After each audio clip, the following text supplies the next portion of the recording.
In March 1959, the 14th Dalai Lama fled Tibet's capital Lhasa to escape Mao Zedong's communist regime. Over the next 7 decades, he has become a symbol of hope and resilience for generations of Tibetans living in exile, serving first as their political leader and later as the spiritual head of Tibetan Buddhism. As the Dalai Lama approaches his 90th birthday on July 6th of this year, a major question looms over Tibetan Buddhism and global diplomacy. Who will choose his reincarnation or his successor? The answer has now sparked a fierce standoff between the Tibetan religious leadership and the Chinese government.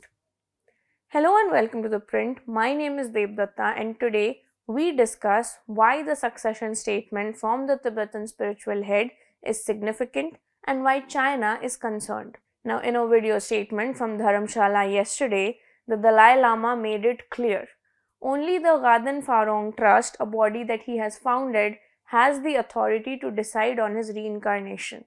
He said that no one else has any such authority to interfere in this matter, adding that the process will follow centuries-old Tibetan Buddhist traditions in consultation with senior monks and spiritual advisors.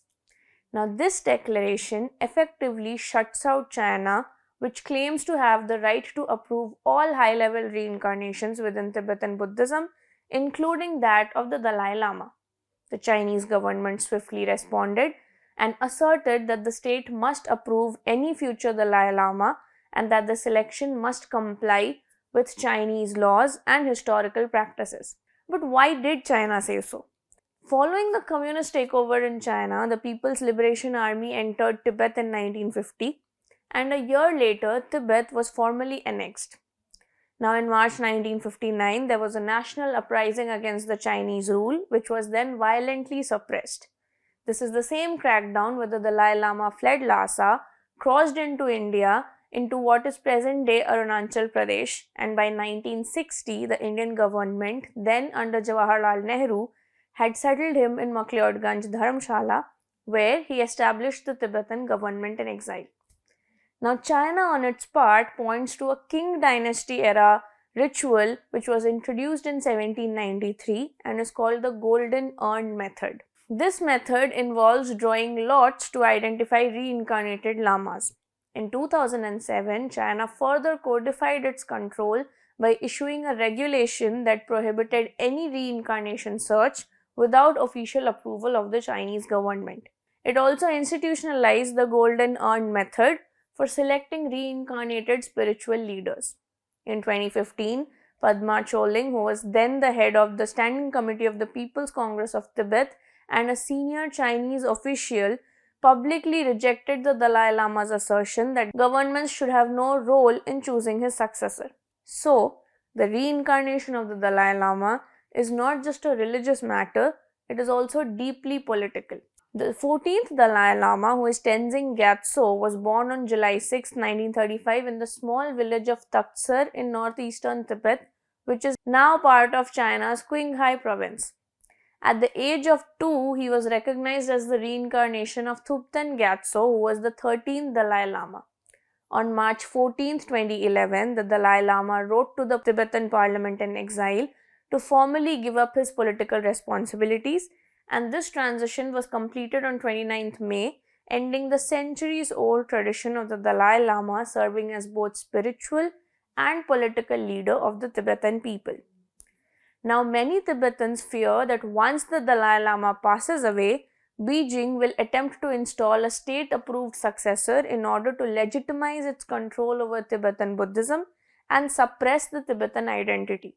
What happens is that following the Dalai Lama's death, there is traditionally a 49-day period during which his consciousness is believed to be in transition, searching for a new form, which is often human, and after this period, the search for his reincarnation begins, which is a process that can take several years. Now, the responsibility lies with a close circle of monks who have served the Dalai Lama. Once they identify a potential reincarnation, they consult with senior monks to gather their opinions. The present Dalai Lama has consistently said that his reincarnation should be located in a free country, and any process under Beijing's control should be considered invalid. While he has long advocated a middle way seeking autonomy of Tibet and not independence, Beijing still labels him as a separatist and calls him a traitor. This is because China views control over the next Dalai Lama as critical to cementing its authority over Tibet, especially as it continues efforts to suppress Tibetan identity and religious expression. There is also historical precedent for such conflicts because in 1995, after the current Dalai Lama identified a 6-year-old boy as the 11th Panchen Lama, which is the second highest spiritual figure in Tibetan Buddhism, the child was then taken into custody by the Chinese authorities and has not been seen since then.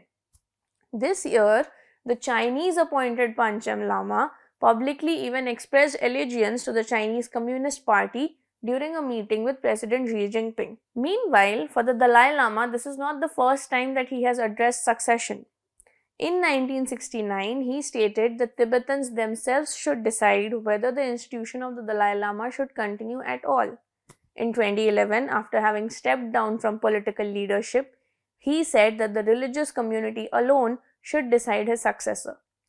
Following up on this, in his 2024 book, Voice of the Voiceless, he then warned Tibetans to reject any successor who was chosen for political ends and especially by the Chinese government, and even added that his next incarnation would likely be born outside China. Now, what role does the Garden Phodrang Trust play? The trust was established by Dalai Lama in 2015 and is tasked with preserving his spiritual legacy. It includes senior Tibetan religious leaders and trusted aides, and they will be responsible for locating and identifying the next Dalai Lama. The Tibetan Parliament in exile, which is also based in Dharamshala, does have systems in place to support this process, which ensures continuity of religious authority even as the current Dalai Lama ages. But China does not recognize any of it. Meanwhile, there are global players as well, especially the US, which supports the Tibetan self-determination policy. In 2023, a US congressional delegation met the Dalai Lama in Dharamshala and pledged to defend Tibetan religious freedom. In June 2024, the US Congress passed the Resolve Tibet Act, which called for a direct dialogue with Tibetan leaders, recognized Tibetans' rights to self-determination, and countered Chinese disinformation about Tibet. Beijing, however, dismissed the law and stated that Tibet is an inseparable part of China and then warned against any foreign interference. Now, what does India say in all of this? India has strongly objected to China's demand that Beijing must approve the reincarnation and has emphasized that only the Tibetan spiritual leader has the authority to choose his successor. In a statement on Thursday, Union Minister for Minority Affairs Kiran Rijiju said that the Dalai Lama holds a position of immense significance not just for Tibetans but for his followers worldwide. The sole right to determine his successor lies with the Dalai Lama himself. This is Debdutta for ThePrint. Tune in for more such videos and analysis.